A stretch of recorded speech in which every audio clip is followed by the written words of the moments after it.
Hi guys, and welcome to your daily tarot reading for Friday the 11th of December. Thanks for joining me. I'm using the Thoth Tarot again for today's reading. Let's see what the cards have to say about Friday and what energy we'll be working with.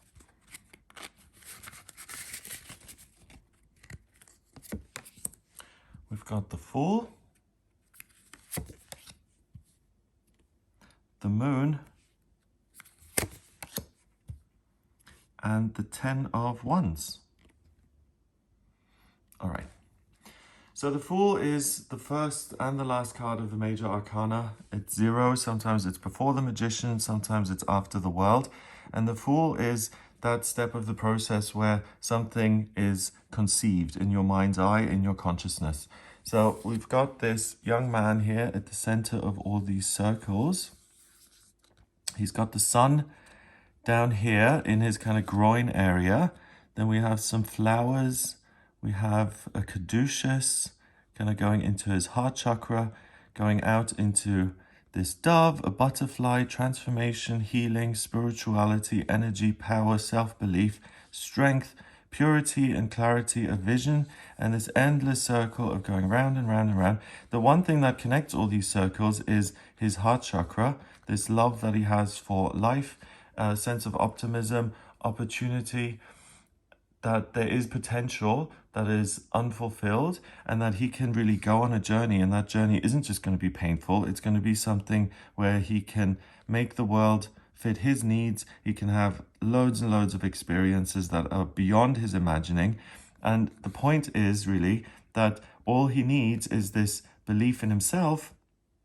And that way he's going to transform, he's going to learn, grow as a person, he's going to find his purpose, he's going to do everything that he needs to achieve in life. We've got this tiger kind of gnawing on his leg there. So there may even be a sense of not being empowered and trying to get that from the world. There's abundance here. We've got those grapes. Then we've got, what is this, like a lizard kind of crocodile down here. So we've got the ability to be patient and to adapt to your circumstances. And all these different symbols show that he's got everything that he's going to need for his journey as soon as he gains consciousness. And because you're conscious, you have everything that you're ever going to need at your disposal. Here we've got all these little coins. Let me just focus and zoom in. They represent all the astrological symbols. So he's not just a Virgo or a Gemini or an Aquarius. He's got everything inside of him, and he can focus on certain areas that he wants to build. He has got natural talent that he can grow and use to get him where he wants to go in life.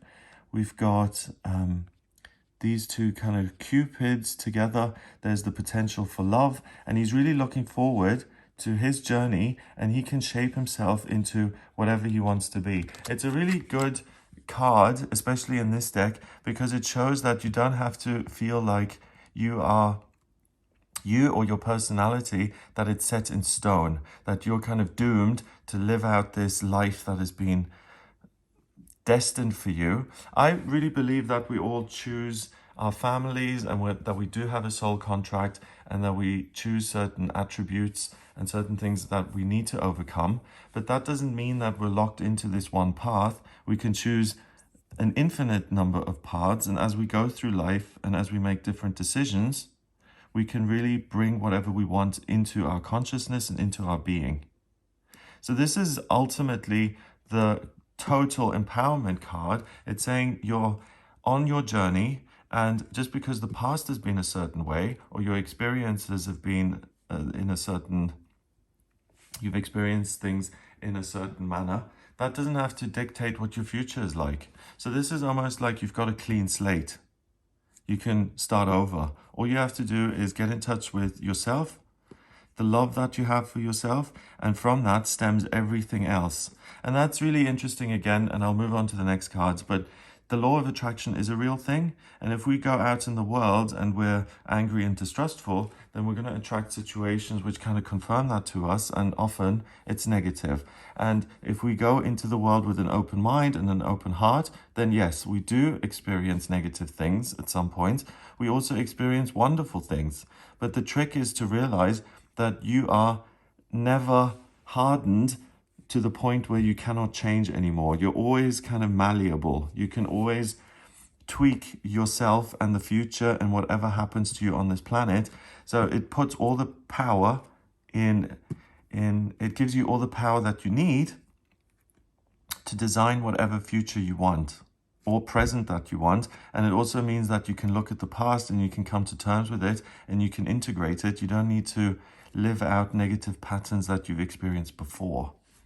Next, we've got the moon. The moon is a card that is about using your intuition and not seeing things clearly, being really intuitive, being sensitive and focused on what other people are feeling, being receptive to those energies. Here we've got a scarab beetle, so a symbol for eternal life, holding the sun. So the one thing that's constant, you see all these waves going up and down, the one constant thing that you've got that you can rely on is yourself. So we all need other people to feel happy and to feel connected and to feel loved. But sometimes connecting with others isn't really a possibility, and we have to kind of use our own resources and stand in our own power. And these cards are saying that even if you don't have a million friends right now, or you're not in touch with your family, you've always got your infinite potential that you can connect with. You've got the love of the universe that resides in you. You've got the ascended masters, your angels, your guides. Help is available if you need it. So if you feel overwhelmed or if you feel fearful, connect with that inner part of you that feels loving and loved and supportive, and you will have all the energy that you require on this day. So by keeping the focus on that part of you which is constant, which is there for you every day, you're able to ride these waves and you're able to continue on your journey and really light things up so that you influence them rather than the other way around. So if anything happens that you feel is unpleasant or that causes you anxiety, remember that it's not permanent. Nothing is set in stone here. It's a temporary circumstance. By continuing to move forward and to deliberately hang on to your own power rather than giving it away, you're able to manage anything that comes your way. So the cards are saying that the other person, the circumstance, the thing in your life that may be wonderful or may be causing you problems or that you use as a crutch or that gives you a sense of security isn't the be-all and end-all. You are the be-all and end-all. So let's have a look what we've got at the center. We've got this, is this Seth? I think it might be. It's we've got this Egyptian god. He's holding the symbol of Mercury, so communication, and these two kind of protective dogs here. They're facing one another, but each one of them is in their own little tower, and it feels very isolated. It feels very much like they're at odds. They're not holding hands. They're not skipping down the road together. They're kind of looking at each other, and it's kind of a standoff. So here we've got this light breaking through this surface of the underworld and going into the real world. So what you believe about yourself will become real today. It will manifest easily. And the moon rules Cancer, which is a water sign, so emotions are going to be high. So use those emotions not to give your power away in terms of I have to meet everyone else's needs and demand. I am allowed to communicate with myself and to take care of myself. That kind of belief in yourself splits this veil, these two waves. It's like Moses parting the Red Sea.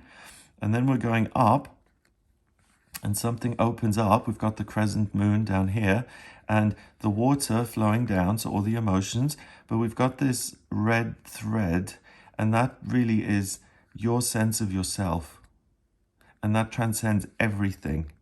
So feelings aren't necessarily facts. Things that are temporary don't need to be entrenched and seen as permanent. They will pass, and you're able to handle whatever it is that comes your way. Next, we've got the 10 of Wands, and that's oppression. The 10 of Wands is usually a card represented as someone holding wands together and trying to carry this huge burden and feeling overpowered by it and feeling overwhelmed. So if you don't know exactly what direction you're going in, that's okay today. You don't need to figure it all out. You don't need to decide which rod you're going to pick. In fact, it's really difficult to try and determine what your path is in life by forcing yourself and by getting harsh with yourself. We've got Saturn, the planet of structure and security, that says you need to have a doorway that you are walking through. You need to have a path in your life. Sagittarius says be optimistic, go for it. But that's all very well. If you don't have a direction to go in, then it feels very oppressive because you're hitting a wall and you don't know which doorway to go, which direction to go. So it can be very difficult. With the watery energy, what's useful is taking the heightened emotions and the intuition and understanding yourself and seeing the good in yourself, rather than applying it to the real world and saying, okay, today is the one day I need to brainstorm and figure it all out. Today is not the day to figure it all out or to put pressure on yourself. Today is the day to be kind to yourself and to realize that you already are on a path and this doesn't go anywhere. Which way is up? We've got these arrows pointing down where they're heading off to. We've got these little hilts, pommels there. It's stationary. It's not going anywhere. And then we've got all these other rods blocking the path. So you're not meant to get all the answers. What's important is finding back to self.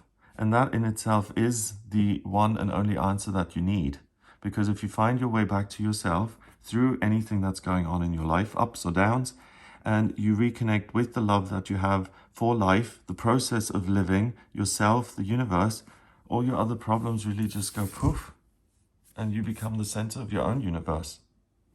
So it's a great day to empower yourself, to get back to basics, to forget all the rubbish and all the things that you've been stressing about, and to get to a place of contentment, to reconnect with the source of who you are, and to start over. So don't take anything that's happening in your life too seriously. It will pass. The path will open up again. You'll see that there is light at the end of several tunnels and that you can start to move ahead. But if you want to go on this journey, you really need to, a charity begins at home. You need to get in touch with yourself first so that you can have this endless amount of power so that you can pursue new things in your life. You don't have to schlep your way and drag yourself forward on your last legs. And you certainly don't need to bully yourself into doing something that you're uncertain about. It's much better to wait and to figure out that you can transcend anything that comes your way. And that really is liberation and freedom. Because then you feel that, hey, it doesn't matter what is happening in my life. I'm on top of everything. And that really is freedom. Number-wise, we got 0 and 15, 16, 17, 18, 15, 16, 17, yeah. 18 and 10 is 28. 2 and 8 is 10, and 10 reduces to 1 in numerology. 1 is the vibration of the pioneer, the person starting out, the person doing things by himself. In the tarot, it's the magician. So you can be the magician and get things done, but get back to basics first and focus on the thing that came before you took any action, and that is yourself and feeling good about your life. And that's really huge because you can reclaim that, or if you've never felt a sense of ease within yourself, today is a day where you can really access that. And if other people don't like you, or if you feel like you're at odds with life or your circumstances, it doesn't have to be a standoff, a face-off. You don't have to address those things. You can just take a shortcut through the middle and transcend all of it by getting back to your own power. And then it really doesn't matter if the path is open or not, because you've already won. Wow, that's a powerful message. So if you are doing some soul searching, really just love yourself, be there for yourself, be kind to yourself. It's really going to pay off hugely. Have a wonderful Friday. If you would like a personal reading with me, please get in touch via my website. It's gregoryscott.com. Click on book your readings to order your reading with me. If you like this video, then give it a thumbs up, please. Hit subscribe and share the video online. Have a lovely day, and I'll speak to you tomorrow.